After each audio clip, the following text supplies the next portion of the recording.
In this chapter, pag-uusapan natin ang fundamentals gamit ang ibang approach, macroeconomics news. Ang mga balitang fundamental ang nagpapagalaw sa mga market at ituturo ko sa inyo kung paano sila i-master. Kahit mukhang komplikado, ang mga news na to ang nagpapagalaw sa market ng sobra at pwede nilang tamaan ang stop loss natin o sa mas magandang paraan, palakihin ang kita natin ng sobra. Araw-araw, may mga importanteng macroeconomic stats na lumalabas sa market. Halimbawa, pwedeng ang BOE o Bank of England na naglalabas ng rate ng inflation, unemployment, at iba pa. Sa kabilang side, pwedeng balita tungkol sa Brexit, ang US na nag-a-announce ng bilang ng mga trabahong nagawa bawat buwan na tinatawag na NFP, ang Consumer Price Index, manufacturing figures, at interest rates, at iba pa. Ipapaliwanag ko lahat yan ng detalyado. Feeling namin, sobrang importanteng pag-usapan ito. Sa totoo lang, ang mga balitang fundamental ay pwedeng magpataas ng value ng isang currency sa mata ng investors, traders, o magpababa ng value nito. Gusto kong i-point out na ang system na ituturo ko sa inyo ay 70% technicals at 30% fundamentals. Isang bagay naman na laging ginagawa ng mga newbies sa trading ay ang hindi pag-aalam sa dami ng macroeconomic news na lumalabas araw-araw. Ito ang dahilan kung bakit ang financial markets ay galaw ng galaw na pwede maging delikado para sa mga hindi marunong mag-interpret nito. Ang sentiment ng market ay nagbabago. Ang nature ng technical analysis ay halos predictable ang direction ng price sa medium at long term. May ilang exceptions, kaya hindi masyadong mahalaga ang dami ng news na lumalabas. Pero ang problema sa fundamentals ay hindi sila masyadong nakakaapekto sa presyo sa long term, kundi sa short term, lalo na sa intraday charts. 1 hour, 30 minutes, 15 minutes, at iba pa. Ang fundamental news ay essential na part ng trading sa Forex. Sila ay tumutulong sa mabilis na paggalaw ng markets, lumilikha ng malaking liquidity sa mas maikling oras. Lumilikha rin sila ng maraming volatility na pwede pagsamahin sa liquidity. Ang general consensus ay at palaging ganito na ang markets ay susunod sa economic numbers. Kaya kailangan matutunan kung paano i-interpret ang mga data na ito para mapabuti ang ating trading.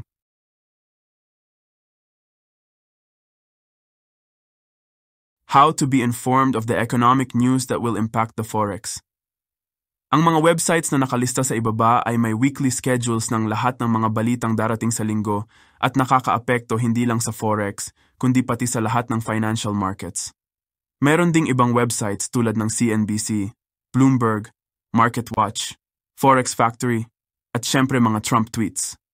Pero, hindi lahat ng balita ay may parehong impact. Kaya advisable na i-filter ang mga pinaka-importanting balita.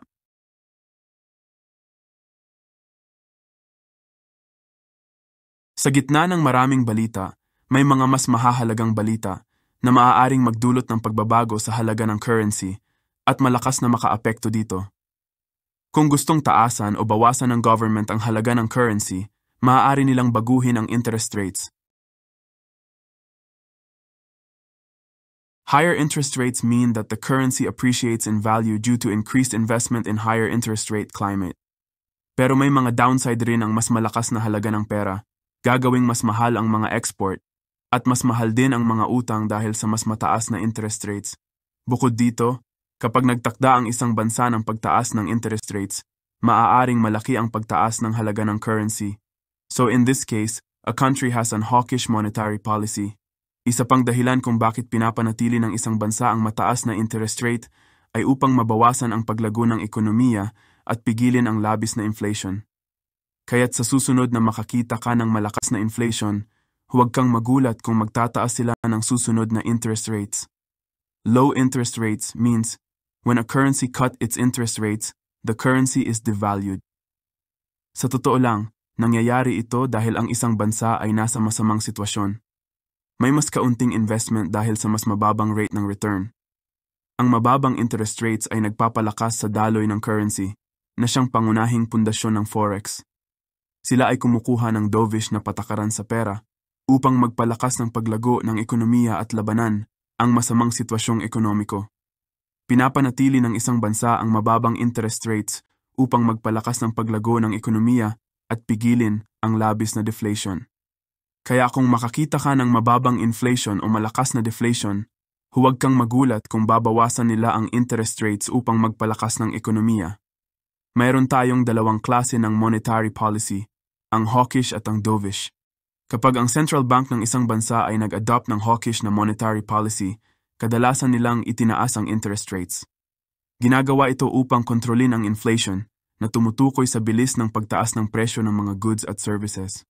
Ang mas mataas na interest rates ay karaniwang positibo para sa currency ng isang bansa dahil naaakit nito ang mga foreign investors na naghahanap ng mas magandang kita kaya tumataas ang halaga ng currency.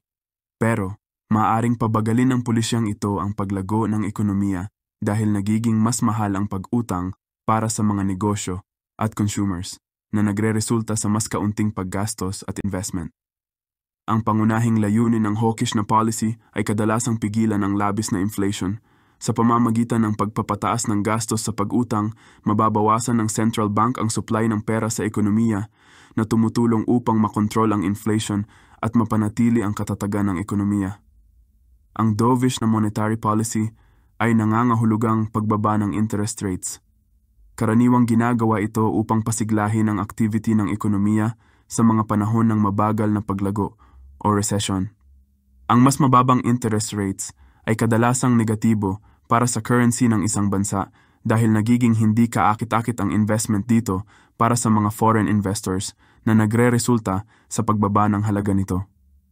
Pero, ang policy na ito ay naglalayong pasiglahin ang paglago ng ekonomiya sa pamamagitan ng pagpapamura ng pag-utang para sa mga negosyo at consumers.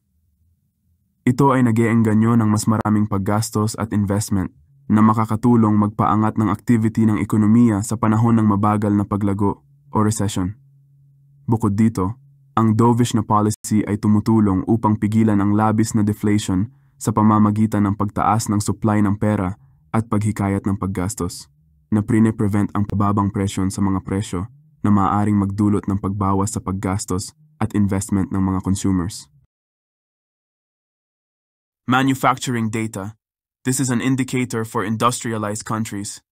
Pwede itong magkaroon ng bullish reaction kung ang mga naipublish na result ay higher than expected at bearish naman kung ang mga resulta ay below expectations.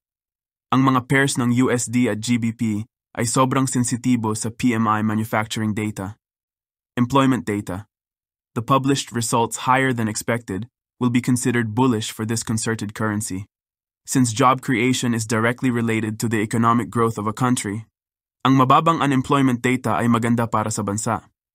Ang mga resulta na naipublish na mas mababa sa inaasahan ay ituturing na bearish para sa isang currency dahil mababa ang paglikha ng trabaho. Ang mataas na unemployment data ay napakasama para sa isang bansa. Inflation and consumer confidence. Higher inflation is a greater consumer confidence. Ito ay isang positibong senyales sa ekonomiya, kaya't nagdudulot ito ng positive effect sa currency. Ang labis na inflation ay maaaring magdulot ng karagdagang hawkish na monetary policy. Ang mas mababang inflation at mas mababang consumer confidence ay nagdadala ng bearish na momentum para sa currency. Sa ganitong kaso, maaaring magdulot ito ng karagdagang dovish policy upang ma-stimulate ang inflation. GDP, Gross Domestic Product, considered a popular indicator. A higher GDP favors a bullish price for the currency. The higher the GDP, stronger will be the currency. FOMC meeting. These are meetings where the Fed communicates if they plan to change interest rates. Then he published a statement explaining the decision. Samantala, habang nagaganap ang meeting, ang volatility ay tumataas ng labis at mas mainam na hintayin ang announcement at suriin ang resulta ng meeting kung positibo o negatibo ito. Non-farm payroll. Non-agricultural jobs in the United States, announced on the first Friday of each month. This news is probably the one that has the most impact on financial markets, and with which we will be more cautious. What exactly is NFP?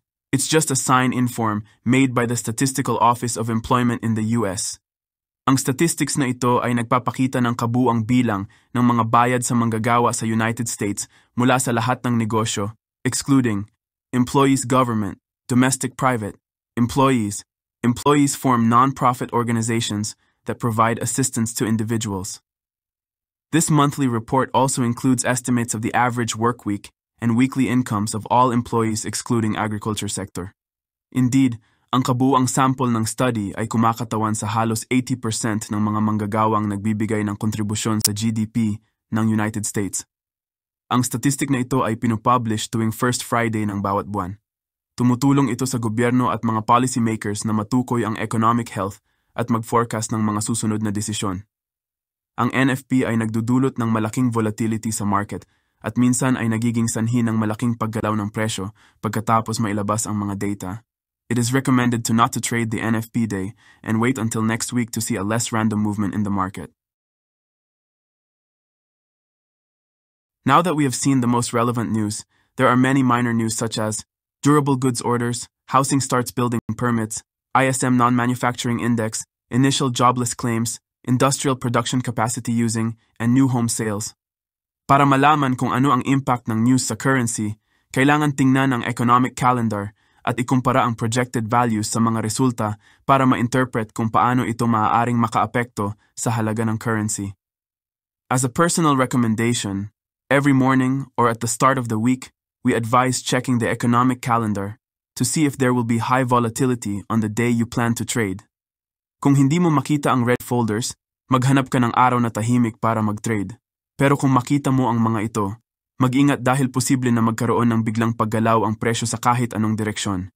In this way, before taking a position, make sure there are no news related to this pair, so there will be no surprises for you. When you see news that arrive while you have an open trade, maaari mong isara or hintaying makita kung paano kikilos ang presyo. So ayun lang, wish you a good luck and a good trade.